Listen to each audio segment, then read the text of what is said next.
Hello, everyone, and welcome to today's webinar, AI for People First Hiring, How to Implement Equitable Recruitment Tactics. I'm Gabi Carachilo, Vice President of Client Operations at the Muse and Fairygodboss, and I am thrilled to be hosting today's Industry Musings webinar. For those who don't know, the Muse is the go-to career destination for next-generation talent. We help companies connect with job seekers by amplifying their employer brand through dynamic profiles, custom content like videos and editorial. We have hiring events, email marketing, and more to drive that EVP awareness in job applications. And Fairygodboss is the leading career community for women through career advice, company reviews, events, job listings, and more. We connect millions of experienced female job seekers with companies who are committed to increasing gender diversity and inclusion in the workplace. Today, I am so excited to be joined by Dan Gallagher, Global Inclusion and Diversity Talent Acquisition Lead at Avanade. And I'd love, before we jump in, Dan, to take a moment to introduce yourself and learn a little bit more about what's going on in your life today and a little bit more about your role, because I don't know if your title does it full justice.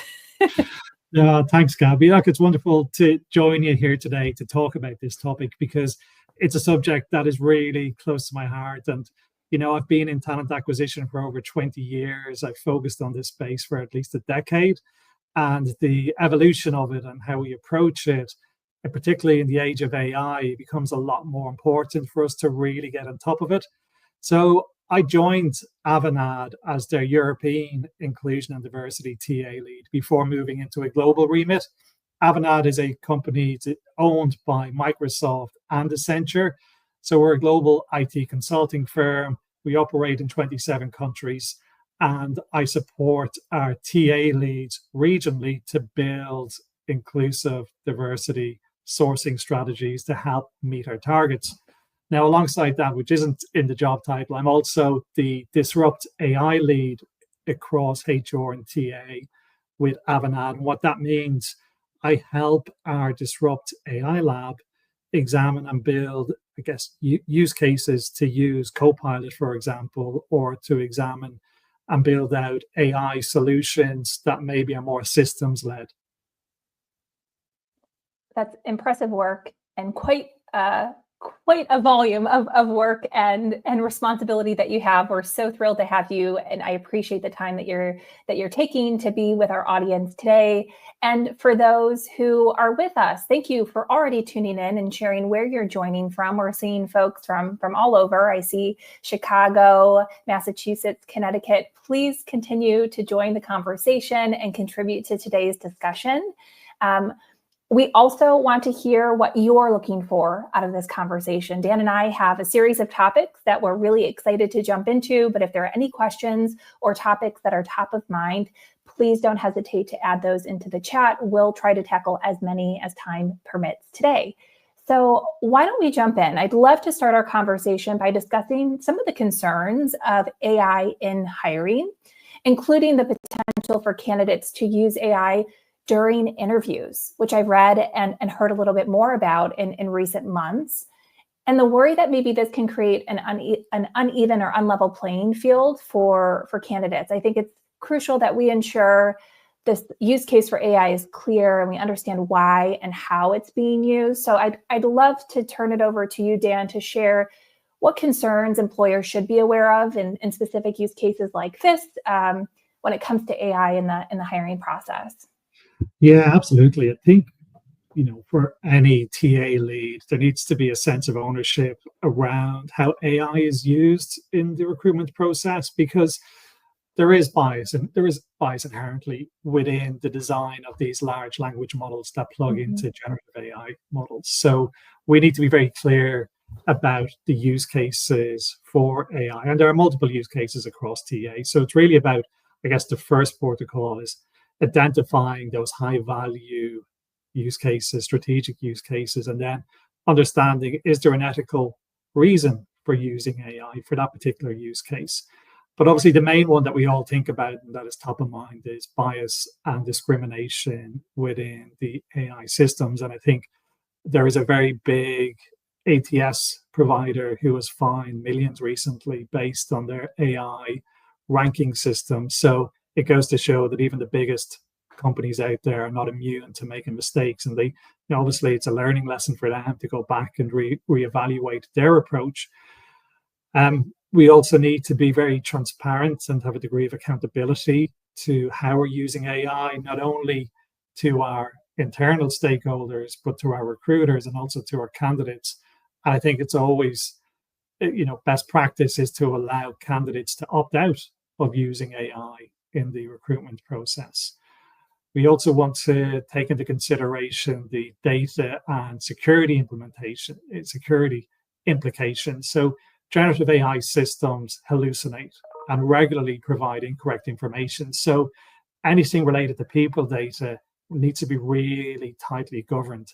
And again, TA leads need to work with their DPO office, with their legal teams to create this robust TA governance structure before even thinking about implementing an AI tool into their recruitment process. And I guess finally, it's, the ethical considerations. There's just so many, case law for AI when it goes wrong in other aspects of the corporate world. So I guess in the US, around Medicaid, people being discounted from getting access to Medicaid based on algorithms. So we don't want to see that leaking into talent acquisition. And again, it's on us to really proactively engage with DPO teams and legal to make sure that we are, above board and making everything as equitable as possible for all candidates. Yeah, those are really great actionable insights and strategies and tactics to mitigate some of those risks. So giving candidates the option to opt out of using AI in the process, ensuring that any people data has the right data and security and governance affiliated with it. And then, of course, those ethical considerations that you mentioned. Are there any other strategies or best practices that you've seen for companies and how they're mitigating risks? Or do you think we've covered it with those three primary takeaways? No, I keep coming back to this. It's about putting that governance, that foundational structure in place is really important, because if something does go wrong, you will need to demonstrate that you have done your due diligence, you've approached everything in the right way to mitigate against the risk. And what I see at the moment is, because AI is so topical and it's all over LinkedIn and it's going to solve all our problems, it's going to do amazing things. And there's like a gung-ho approach from vendors trying to push their solutions on us. But naturally, TA people, I think, are a little bit conscious of risk and want to find out what is the right way to do this, instead of just introducing something very quickly where they don't fully understand what the outcomes are and what the impact will be on diverse candidates, for example. You bet. Great points. We're hearing from Misty that she loves this concept of being able for candidates or giving candidates the option to opt out. I've not heard of that as well. And I think that is really great. So thank you, Misty, for that call out. We also have a question that has come through that's relevant to this discussion. So I'd like to propose it now to get your take on this, Dan. Is it ethical for applicants to use Gen AI for resume writing, cover letters, etc.? What are your thoughts?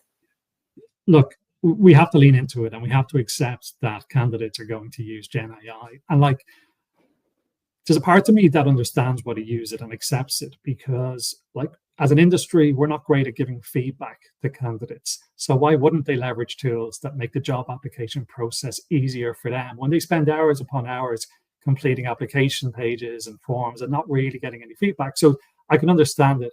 I think from my perspective, we sort of want to, put a fair usage statement out there at the start of the application process around, look, we fully expect you to use Gen AI, but these are the use cases for it. And anything beyond that, we will monitor and we will evaluate you based on, how we feel you're performing in the interview process. Interesting. I like that. And I appreciate that concept of having that global statement that all candidates have visibility to, and that setting the expectations up front of where it's, acceptable and maybe where an organization may not want to see that kind of showing up in those processes. And when we think of it from an inclusion and equitable perspective, there are going to be candidates that don't have access to the paid version of ChatGPT, for example. Great point. Right? So people who can pay for the premium version are going to be at an advantage because they're going to get better content, they're going to get better summaries, et cetera, et cetera. So is the onus then on TA to provide an AI agent like ChatGPT to be used as part of the application process. So that makes it equitable, that makes it fair. And if we're talking about creating a level playing field for everybody, that's something that organizations need to really reflect on. It is something to reflect on for sure. Absolutely. I would love to talk a bit more specifically about gender bias in AI. Yeah. And we know that bias is somewhat kind of built into some of these algorithms that AI is built on, and that these systems can inadvertently kind of perpetuate those existing biases if not carefully designed, monitored, and so on. How can companies eliminate or mitigate gender bias specifically in AI throughout the hiring process? Have you seen some of those best practices play out in Avanade? Absolutely. I know I keep going back to the governance structure, but Sure. That's where it starts, okay? And it's about putting in the ability to carry out an adverse impact assessment as and when required. And that could be as specific to a job family group or a career level or even a region, for example, to make sure that there's no disparity in outcomes. And then we have bias detection tools, which can monitor algorithms from your vendors in real time and are going to flag any issues with those algorithms so that you're constantly aware of any issues and challenges so that you can switch off that particular vendor or that particular algorithm to ensure that it becomes fair again. So that's really important for any company that's going to think about bringing in multiple AI vendors. And even if you're using one, you should really look to bring in a platform that analyzes that in real time. The other element is we need to ensure that our recruiters are also trained on this topic. It's not a case of just plugging it in, letting it run. We need our recruiters to be very, very familiar with the algorithms that are being used, what the expected outcomes are. And they need to be educated and coached and aware alongside hiring managers as well, to be honest with you. Like, we need both to be super aware of this to ensure that there are no unfavorable outcomes for from a gender perspective. All great points. And I wanted to elaborate on the very first piece that you mentioned about running those reports to detect any adverse impact by job function or job group category. For those who are listening in who may be less familiar with that process, could you elaborate on what that looks like and what those reports could share at that base level? So at a base level, we are looking to see, I guess, anything outside of the normal range from a data perspective. So one of the areas that we focus on within Avanade, within TA, is upskilling everybody in data analysis. And the reason for that is because of the introduction of AI and being able to run these adverse impact assessments so that we can understand historically what the trends have been for that job family group, for that region, for that career level, so that when we run an adverse impact assessment, we're able to see it from a data perspective that this is outside the norm by X%. And I think there's always going to be an allowable variable, Sure. But if it spikes to like 3%, 5%, in anything above that, instantly, I want to get into the detail. I want to understand what has happened here. And it may be, there's a particular reason. We've maybe run a specific talent marketing campaign and it's, caused a spike of, applicants from a particular protected characteristic group, Sure. That could be a reason. So like having these assessment reports allows us to get into the detail and assess what's been happening and if we need to make any corrections. Yeah, great. Thank you so much for elaborating on that, because I think it's a really strategic tool that can have a standard cadence to raise those flags for further investigation. And there's always going to be some variability. There's always going to be evolutions in particular campaigns or availability of talent in specific geographic regions, succession planning initiatives and so on. But having that level benchmark to be that indicator where there may be an opportunity to dig in a bit further. And then if organizations have the ability to build some of those bias detection tools into the program. And then the third layer to that is the recruiter training, right? The folks who are really in the weeds and working with these tools, making sure that they have the familiarity with the algorithm so that they can also kind of be that checks and balances along the way. Really great impact and insight there. Thank you. Great. Again, if you have any questions, continue to chime in. The discussion has been really wonderful thus far, and I'll continue rolling here. We've talked a bit about some of the risks involved with leveraging AI, both on the company side as well as the candidate side. And I'd like to pivot perhaps to maybe a different viewpoint or lens and propose the question, can AI systems actually be designed to promote diversity and inclusion actively rather than, building out that infrastructure to avoid bias? Yes, they can be. They can be. And there are multiple ways for this. And I guess top of mind for me is to make sure that they're equitable. So if we are going to sort of put in a positive attribute, we do need to make it equitable for everybody to make sure that we're not at risk legally.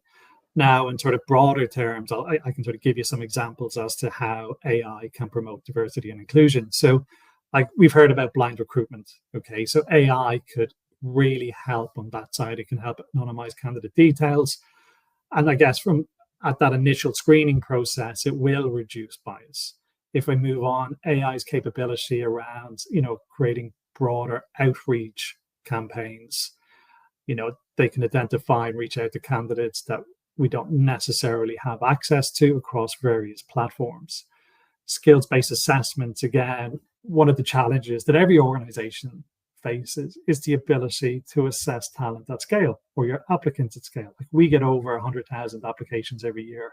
Are we going to assess 100,000 at the moment? No, we can't, because the capability of our recruiters, they work from 9 to 5 every day, whereas with AI, it's going to become 24/7. So it not only allows us to get more people into the funnel, it also creates a much better candidate experience because they can do these assessments when it suits them instead of fitting to our 9 to 5 schedule. And also from a neurodiversity perspective, AI can help reduce interview anxiety. So traditional interviews can be very stressful for neurodivergent candidates due to the rapid fire questions and ambiguous formats. But AI can sort of significantly alleviate this by providing detailed information about the interview process in advance, helping candidates better prepare and feel less anxious. And this foresight enables them to effectively showcase their skills in the interview. Those are great use cases, especially with the interview anxiety. It's difficult to show up as an authentic version of yourself and really showcase your skills and expertise when you have that anxiety going into a conversation. So what a great way to ensure that we're supporting the most productive, authentic conversations and really arming everybody to be really successful in those conversations. Yeah, and like everybody gets angry, we all sort of suffer from it, right? So like, candidates who've been neurodivergent have always been sort of disadvantaged coming into this, even more than people who are typically able to sort of manage interviews. Yeah, it's a good point. I don't know if I've met anybody who said that they've loved going into an interview process. Yeah, that's so true. It's always a bit nerve-wracking. So let's do everything we can to support. And kind of on that note, there's an interesting application that came to mind about AI, almost improving the candidate experience. And maybe it's in terms of that large volume of applications. And we often hear that, candidates are applying to roles and there's such a large volume that they're not hearing from a person or not really getting a quick update. And we know recruiters, their plates are more than full. Do you think that, AI could bring some value and benefit the candidate experience in some of these use cases as well?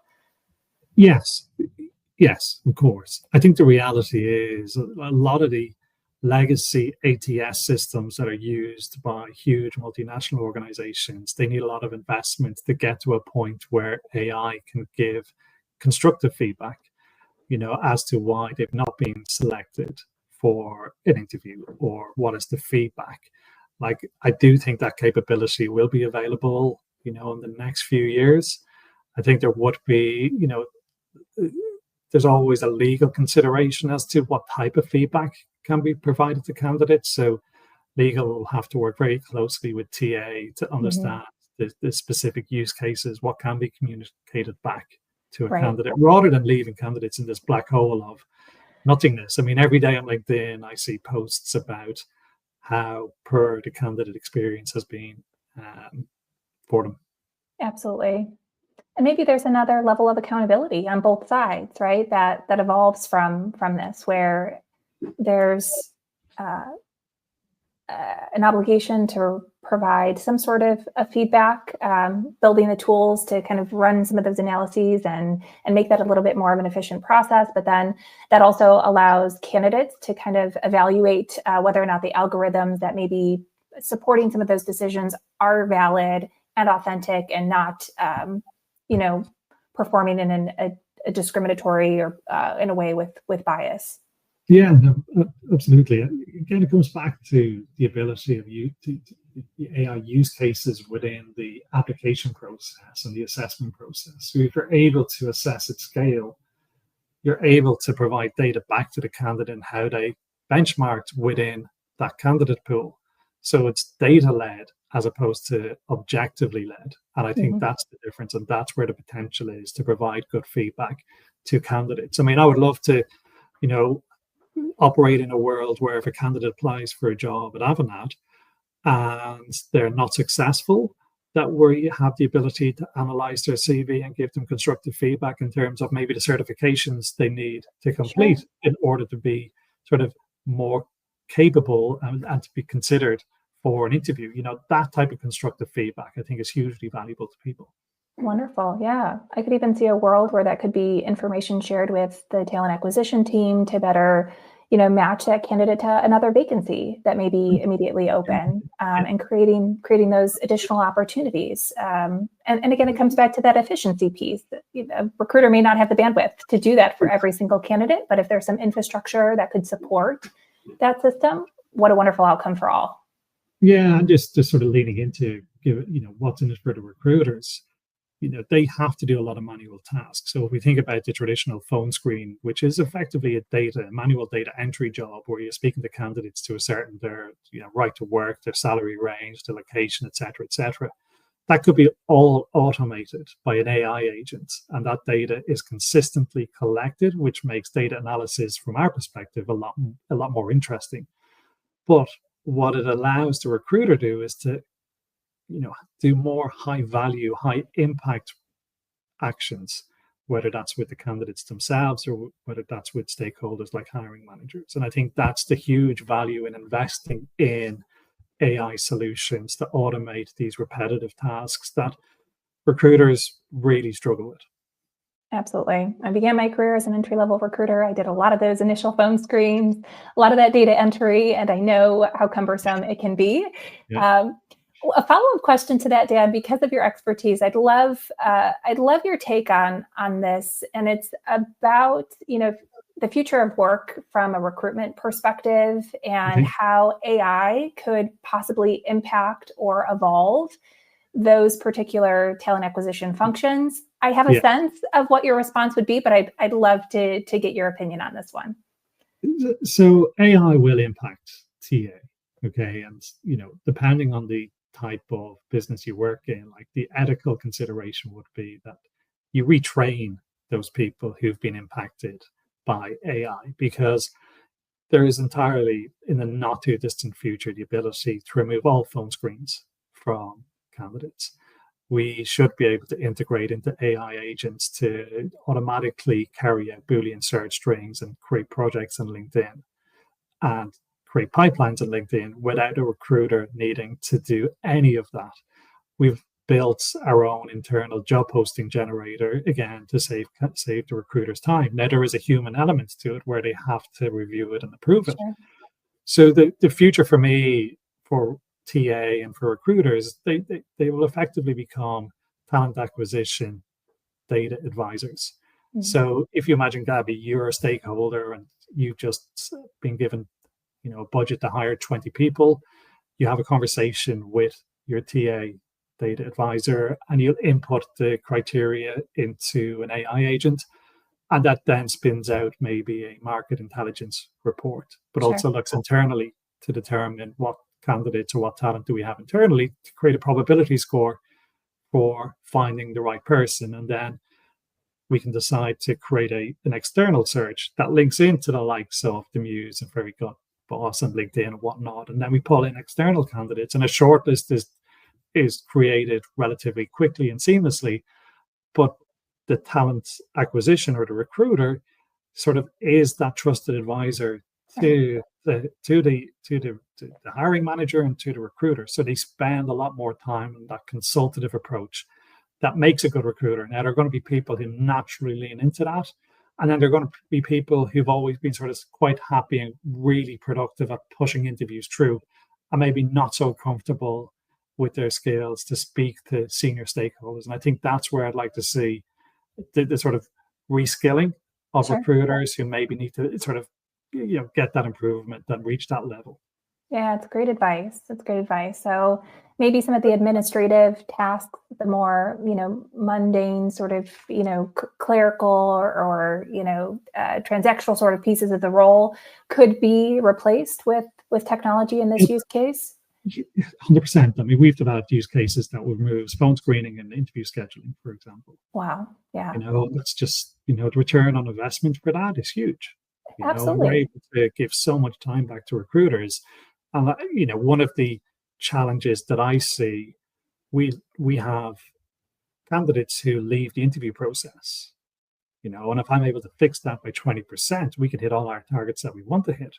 But the issue is capacity. Our recruiters need the time to speak to these candidates and build relationships with them, because we hire thousands every year. And I think a lot of other organizations are in the same situation. Yeah. So if we're able to automate these repetitive tasks, it makes a huge difference. Yeah. I mean, talk about the ROI of leveraging AI, right? If you're able to make a positive impact on some of those key KPIs that every talent acquisition team is striving for, makes a solid business case to implement it in the right places with the right governance, and then of course that people oversight as well. And it's really important to give time to recruiters to coach and mentor underrepresented talent through the interview process. Mm-hmm. I'm not saying they just do it in isolation with underrepresented talent. It's offered to everybody to make it equitable. Sure. But from my experience, you will find candidates from underrepresented backgrounds will spend more time having conversations about how to prepare for interviews, like what can we expect, and will perform better in the interview process. And that does lead to better hiring outcomes when we look at underrepresented targets. Absolutely. And there's a related question that has come through that I want to make sure we get your question answered. This is from Stephanie. She says, Dan, how can you make AI more equitable? I believe being equitable is crucial and also hard to manage. So can you cite an example of trying to make sure AI is equitable? I think you alluded to this a bit with accessibility for certain tools, but maybe if you could elaborate on that question. Hey, Stephanie, it's a good question. There's not one single answer to this, and there's not one single approach to make it equitable. It's the entire approach to using AI. So we want to see that you've put in what I call AI governance, or we look at responsible AI and ensure that we're following the guardrails around responsible AI, because we want to make it safe. We want to use it for the benefit of society. So that's your sort of foundational layer. And then on top of that, you start evaluating vendors. Now, there's a lot of vendors who will tell you that their algorithms are gender bias free, okay, that they've done the analysis. But when you ask them to open up their algorithms and you want to assess them, they become very cagey about being open to that type of analysis. And I think that's the first red flag, okay? If they're not prepared to give you access to evaluate how fair and transparent their algorithms are, then you're going to face a problem. We're really fortunate in that, because we're sort of owned by Accenture and Microsoft. We get to utilize their technical teams who assess all AI tools. So we've been really fortunate in that regard. Now, other organizations may not have the capacity to do this, but there are platforms out there in the marketplace that will do it for you, and it's worth investing in. You also need to engage with the communities that are going to be impacted by these solutions. So you do need to run some analysis and bring in some cohorts and run surveys to basically find out how they found it. So you've got some qualitative information along with the data. And by combining all of that, you've sort of got this equitable approach. I sort of use the term inclusive AI, but equitable AI as well. It's more about the approach and ensuring you have the right guardrails in place so that it is equitable to everybody and it's not favoring one group over another. Great. Thank you for that. Stephanie, I hope we answered your question. Please feel free to chime into the chat if there's any more that we could elaborate on. We have another question here about using AI in recruitment for free. And if you have specific use cases as to where and how you would be interested in leveraging it, I think that could be helpful, but we'll open up that question. Dan, any initial thoughts on the general question around AI? Can I use AI in recruitment for free?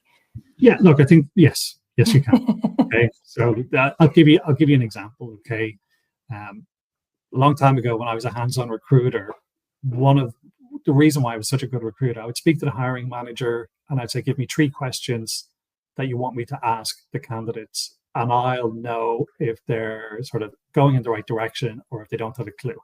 Okay, so if you have a job spec and you're interviewing candidates, you can use ChatGPT and say, can you create 5 questions based on whatever the criteria is within the job spec? Okay, so there is a perfectly acceptable use case of using ChatGPT. You could also, and I've done this myself, one of our regions, it's notoriously difficult to hire females. And typically I spend maybe 2 days to build a Boolean search string to use across multiple platforms. But I was able to use Copilot to identify the top 10 STEM engineering colleges in this country. And then I was able to ask for the top 100 female names for this country. And the results that come back, it took 5 minutes instead of 2 days to build this together. And the results that came back just proved to me that there was a shortage of talent in that area, which I combined with a talent intelligence report. I'll give you another use case, taking the same principles, looking into the United States, looking for a specific skill set, but also looking for gender. Within 10 minutes, I was able to determine the talent pool was not short of 1 million females for that particular skill set. Typically, that would take me a long time to do. So there again is another real use case that it's acceptable to use. Sure. I think there are plenty around just basic productivity and efficiency. So, summarizing emails, creating draft documents or draft emails to outreach to candidates, to create inclusive job adverts. That sort of technology has been around, for at least a decade now. So it's fine-tuned. Yeah, they're probably the main ones I would use. But stay away from anything around decision-making processes. That's the sure. big concern. Yeah. And that was an exact call out that I wanted to make, an observation, Dan, as you were sharing some of those examples, is that you were still powering the strategy and you were still entering the prompts in those scenarios of, I want to identify the top colleges and universities, or I'm looking to create a Boolean string, and building in some of that strategy around what you are looking for, but the administrative piece of scouring the web to come up with the lists, or building out the Boolean string from scratch with all of the right characters that could be copied and pasted. You were still the brains behind the operation, and the technology was assisting you in that effort. Yeah. That's great. We have a question from Jasmine about vetting vendors and any suggestions on what to look out for when starting that evaluation process. Oh, okay. So I love startups. I had a startup myself. I attempted to launch, I guess you'd call it, a digital culture change platform called Inclusion. It failed. So I love to see the innovation that comes out. But from an enterprise size organization, we're not going to deal with a startup because it's too risky. They haven't had the investment to build their own large language models. Effectively, what they're doing is they're purchasing credits from the big LLMs to power their systems. And those LLMs are, they hallucinate, they have a natural bias. So you've always got to be careful about startups. Maybe if they're spun off from the likes of Microsoft or Amazon, where they've had really strong support, it's possible to sort of evaluate them. I always ask the companies for their approach to responsible AI, and I ask for the documentation to see if they've actually put thought into this, because they're very quick to pay lip service to it and to promote it as an AI solution. But when it comes to actually really demonstrating that they have done, they have a bias detection within their process, that they do adverse impact assessments for their clients. If they're not doing any of that, it's a red flag. And I guess there are forms of AI that make it acceptable. And I'll give you an example. So we talk about chatbots a lot. So a chatbot can really be based on machine learning and algorithms. Okay. And that to me is a safe use case. And they will call it AI because it's a form of AI. It's not generative AI. So that type of vendor, that type of solution is acceptable. And I always say to vendors, tell me the reality. Do you use AI or do you use machine learning and algorithms? And if they say yes, I say that's okay, because it makes my life so much easier to possibly onboard into Avanade. If they use any type of generative AI, it's like a 6 months evaluation process before they're accepted. So, it's in their interest to be a bit more transparent about where AI is used within their ecosystem. Great advice, and thank you for delving into that a bit more. We're nearing the end of our discussion, and the time has flown by. We may have another minute or two if there are any final questions from our audience, but wanted to take a moment, Dan, to thank you for joining us today, sharing your expertise, and also highlighting all the great work that Avanade is doing. Our team has also dropped a really great article in the chat from Avanade about how your organization is using AI to actually accelerate accessibility in the workplace. It's a great read, so we encourage everybody to click on the link and read more. We appreciate, again, your time and everybody joining us today. If you have any feedback for us on today's session or other topics that you'd love us to cover, please leverage a type form that will be dropped in the chat as well momentarily. We want to keep our conversations going, and again, would love your feedback on the topics we ought to cover next. So thank you again. Thank you, Dan. We appreciate you all joining us, and we look forward to seeing you all at our next Industry Musings webinar. Thanks, Gabi. Thanks, everyone. Thank you.